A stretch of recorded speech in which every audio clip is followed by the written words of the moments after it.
Bonjour mes cinquièmes, je vous fais la correction partielle de l'exercice 1, de l'exercice 2, vraiment détaillé comme en classe pour que vous compreniez bien comment on construit votre réponse. Donc faites attention, vous devez bien donner les détails, c'est-à-dire vous devez donner le calcul, la valeur exacte et la valeur approchée. Bien sûr arrondi dans la bonne précision qui est demandée là. Ok, ça sera toujours précisé.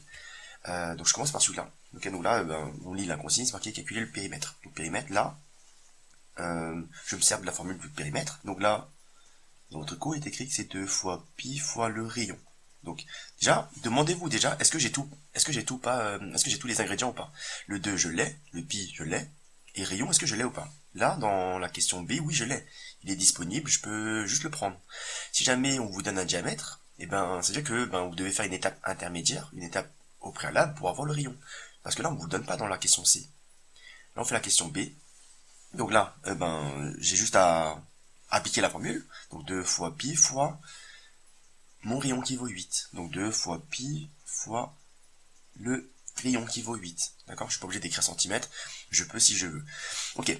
Donc, comme on a dit en classe, pi, c'est un nombre vraiment particulier. Il a une infinité de décimales. Personne ne peut l'écrire en écriture décimale. C'est vrai que là, tant que vous pouvez, vous gardez pi dans sa boîte, contenu sous cette forme-là, et vous calculez ce qui est calculable de manière exacte. Là, je suis sûr que je peux calculer, j'ai le droit de faire ça parce que c'est une multiplication, j'ai le droit de changer l'ordre des termes, l'ordre des facteurs, pardon. Okay, donc là, j'ai changé la place du 8 et du pi, j'ai juste permuté les deux là, okay, j'ai rien changé de plus. Et je peux calculer ces deux-là. Donc si je calcule le 8 fois 2, ou 2 fois 8, et ça me donne 16. 16 fois pi. Voilà la valeur exacte. Okay, 16 fois pi ou 16 pi, c'est pareil. Donc ça, c'est la valeur exacte. Après, on vous demandera toujours une valeur approchée. Là, vous prenez votre calculatrice et vous faites 16 fois pi. 16 fois pi. Et pi, il est là. Donc là, j'appuie sur égal et là, j'ai plein de décimales. Parce qu'encore une fois, là, c'est une toute petite partie, même pas 1% des décimales de pi. Donc là, c'est 50,26, 54, ainsi de suite. Ok? Là, on vous demande, dans la question B, d'arrondir au centième. Donc, arrondir au centième. Là, il faut aider tous les chiffres jusqu'au chiffre des centièmes, c'est-à-dire jusqu'au 6. Ok, donc ça fait 50,26. Vous gardez ça temporairement dans votre tête et vous posez la question sur le chiffre qui est juste après le chiffre des centièmes, c'est-à-dire le chiffre des millièmes. Ce 5-là. Est-il grand ou petit? Faut pas comparer ces deux-là. Hein. On compare pas le 6 et le 5. On s'en fiche de ça. Nous, ce qu'on veut, c'est est-ce que ce nombre-là, il est grand ou petit? En sachant que les petits chiffres, donc on a dit que donc les petits chiffres, c'est 0, 1, 2, 3 et 4. Ok? Et le reste sont les grands. Donc les grands, c'est de 5, 6, 7, 8 et 9. Je rappelle que 10 n'est pas un chiffre. Donc, vous allez bien avoir ça en tête. Il y a 10 chiffres. Donc, 5 fait partie des grands. Si jamais vous avez un 5, comme c'est le cas ici, donc là, je garde temporairement 50,26 dans ma tête. Comme le chiffre qui est après est un grand chiffre, je ferai plus 1, toujours plus 1 à ce dernier chiffre qu'on a considéré. Ok, donc ça fait 50,27. Voilà l'arrondi au centième. Donc environ égal. Là, je mets ces vagues-là, et plus le signe égal, c'est quand c'est parfaitement égal. Là, c'est à peu près. Parce que la valeur de pi, personne ne la connaît. Donc ça, c'est à peu près ce nombre-là. Okay, quand je calcule 16 fois pi, c'est à peu près ce nombre-là. À peu près. Mais c'est pas la valeur exacte. C'est pour ça qu'on met ce symbole-là pour dire environ égal. Donc là, on a dit que ça faisait 50,27 cm.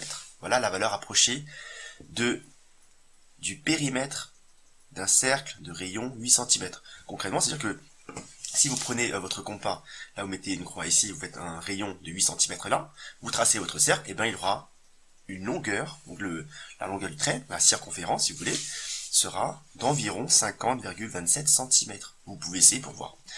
Bien, on passe au deuxième exercice. Un tout petit peu différent, parce que du coup, on change de formule. Là, cette fois-ci, on calcule pas le périmètre, on calcule l'air. Donc, forcément, vous devez forcément adapter votre formule à ce qui est demandé. Là, je calcule l'air. L'air de quoi? D'un disque. Donc, l'air, déjà, c'est pi fois rayon fois rayon. Ok. Donc là, encore une fois, même question que là. Est-ce que j'ai ou pas tous les ingrédients pour commencer à calculer? Pi, je l'ai. Il est disponible ici sur la calculatrice. Le rayon, la question D, je l'ai pas. On vous donne le diamètre ici. Et vous avez un diamètre qui vaut 112,8 cm. Et on vous demande absolument le rayon. Surtout, faites attention, un rayon fois rayon, c'est pas égal à un diamètre. Ça, c'est faux. Ou alors, une chance sur 1000 que ça marche. Même pas. Donc là, le rayon ici, ben, vous allez devoir le calculer. Si vous avez un diamètre, et ben, qu'est-ce qu'on fait? Vous allez d'abord faire un calcul au préalable. Donc avant ça, et ben, il faudra faire un calcul. Il faudra dire que le rayon, le rayon est égal à le diamètre coupé en deux. On divise par deux. En deux parts égales, bien sûr. Donc, on sait que lui, c'est le double du rayon. Donc, si je veux un rayon, ben, je coupe ça en deux, par égal, c'est-à-dire je divise par deux. Calculatrice. Après, ben, je fais 112,8 et je divise par deux pour avoir mon rayon. Donc, 56,4 centimètres. Ok. Maintenant, j'ai mon rayon. Ok. Donc, on vous donne ça, c'est fait exprès. On va dire qu'on vous embête un petit peu, ben, à vous d'aller chercher le rayon si vous en avez besoin. Là, j'en ai besoin dans cette formule-là. Donc, maintenant, je l'ai. Donc, maintenant, ce calcul-là précède ça. J'écris pi fois le rayon qui est égal à 56,4. Exactement, 56,4 c'est une valeur exacte. 56,4 c'est encore une valeur exacte. Là encore une fois, comme tout à l'heure ici, je calcule ce qui est calculable de manière exacte. Ok, donc pi, je le laisse tranquille dans sa boîte sous cette forme-là. Je laisse comme ça. Et là, je vais calculer 56,4 multiplié par 56,4. Donc je multiplie ces deux-là. Donc 56,4 multiplié par 56,4. Hop. Ok, donc là j'ai cette valeur qui est exacte. Là ça s'arrête bien à 96. Ok, donc c'est une valeur exacte. Donc là j'écris 3180,96. Ça c'est ma valeur exacte. Là je vais souligner ce que j'ai calculé. Ce que j'ai calculé c'est ça. Donc j'ai multiplié ces deux-là et j'obtiens ce nombre-là. Donc ce qui est orange là est égal à ce qui est orange là. Pi n'a pas changé. Donc là si je veux une valeur approchée au millième, arrondie au millième, et ben ce que je vais faire c'est, donc je fais pi, qui est ici, je multiplie par 3180,96. Okay. J'essaie d'avoir la valeur la plus proche possible. Donc là j'ai bien tapé la valeur exacte, multiplié par pi. Pi bien sûr dans ma calculatrice, ou dans mon téléphone, il va convertir vers quelque chose qui est proche de 3, 14, 15, 18. Une valeur approchée. Ok, là je tombe sur ce grand nombre là. Là pareil, ça c'est égal, ok, là je passe une valeur approchée. Donc je mets les vagues. Donc là, on vous demande d'arrondir au millième, comme tout à l'heure, le même discours. Je garde tous les chiffres jusqu'au millième. Tac. Ok, donc 9993,280, parce que le chiffre des millièmes c'est 0. Et je regarde le chiffre qui est juste après. Encore une fois, je compare par ces deux-là. Hein. Je regarde le chiffre qui est juste après. Ok, le chiffre qui est là, le 5. Donc, est-il grand ou petit? 5 fait partie des grands chiffres, donc je fais plus 1 à lui, à ce 0-là. Donc je passerai à 281.